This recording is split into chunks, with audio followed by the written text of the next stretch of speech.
Isis and Osiris evoke the presences of extraterrestrial beings through the provocation of storms. A mage performs an esoteric incantation to invite the presence of fallen angel Lucifer into his world, and Lilith follows the paths of druids towards the peak of a cliff, meeting the glow of the sun. Through vivid imagination and immersive occultism, worlds are united to usher in a new age of human advancement. This is Kenneth Anger's Lucifer Rising, a kaleidoscopic vision of paganist and mythological prosperity, full of vibrancy and theological variety, stemming from Anger's own diverse fascination for the occult. Accompanied by a luscious psychedelic prog rock film score by ex-Manson family member and convicted murderer Bobby Beausoleil, the initial impression of Lucifer Rising is of enchantment, bewitchment, and a magic so infectious that it'll likely leave viewers eager for what the futures may hold. Kenneth Anger always displayed an inimitable filmmaking style that borrowed elements of Jean Cocteau and Sergei Eisenstein for his own ethereal montage explorations of homosexuality, Satanism, melodrama, pop culture, and camp. Writing about the film for the British Film Institute, Oliver Lunn summarises Lucifer Rising effectively, highlighting its key inspiration, stating that, completed in 1972 after 10 years in the making, Lucifer Rising is perhaps Anger's most ambitious effort to date. Like a Cecil B. DeMille biblical epic put through the blender with a pinch of paganism, it touches on the story of Lucifer, the fallen angel who rebelled against God. It was inspired by Aleister Crowley's poem Hymn to Lucifer, and, as with all Anger films, it's not so straightforward. Within Lucifer Rising, Anger's filmmaking voice had become elevated into pure Kenneth Anger. From his passion towards Aleister Crowley, Lucifer Rising is Anger's own hymn to Lucifer, to his sardonic skewering of a supposedly pristine Hollywood. Marianne Faithfull features in Lucifer Rising as Lilith. Additionally, everyone looks so glamorous in this film, especially Lucifer, who's adorned in a silky take on the Technicolor Dreamcoat. Within this film, the occult and glitz unites into the collision of two drastically different worlds, a frequent motif within Lucifer Rising. One of the first things viewers of Lucifer Rising might notice is that the film's score is explosive, adventurous, alluring, sensual, and groovy as hell. The music was scored by Bobby Beausoleil, a friend of Kenneth Anger's, who had fallen in with the Manson family and was convicted of murder.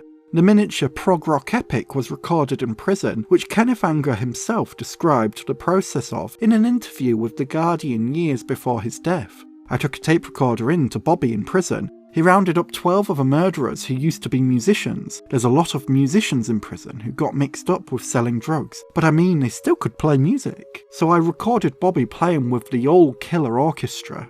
While some viewers are bound to find discomfort in knowing the connection between Bobby Beausoleil and Charles Manson, it's fair to admit that most listeners would never be able to tell that Lucifer Rising's score was recorded under such circumstances if they have no prior knowledge about Bobby Beausoleil. This circumstance, oddly enough, unintentionally reinforces Kenneth Anger's motif throughout Lucifer Rising, the fixation on the collision of worlds. Specifically here, it's the collision of artistic rehabilitation within prison and the outside artistic world. And it doesn't end with the film's unity of the occult and Hollywood, or rehabilitative prison art and the art of the outside world. There are also images juxtaposed within Lucifer Rising that implies the connection between two worlds, such as the glowing orb on the peak of a cliff, as if a portal to the sun, the droplet of water within the centre of an incantation circle, the collision of two planes, sending ripples to indicate the fluidity and reconnection, and even the arrival of UFOs, evoked by ancient Egyptian goddesses and pharaohs, a unity between the spiritually accommodating and the technical advancements beyond human comprehension. Kenneth Anger himself explained the intention behind Lucifer Rising within the same interview he gave to The Guardian, stating that this was the first really big film about black magic or white magic or whatever you want to call it. I'm a member of the OTO, Ordo Templi Orientis, an occult order founded by British genius Aleister Crowley, who was maligned by La Gutta Press. Lucifer Rising was about Egyptian gods summoning the angel Lucifer in order to usher in a new occult age, in accordance with the principles of the OTO. Taking inspiration from the Ordo Templi Orientis, as a follower of Aleister Crowley, Kenneth Anger suggests Lucifer Rising depicts the ushering in of a new occult age. Within Anger's short film, this new age is an encouraging horizon, one of beauty, prosperity, and newfound unity.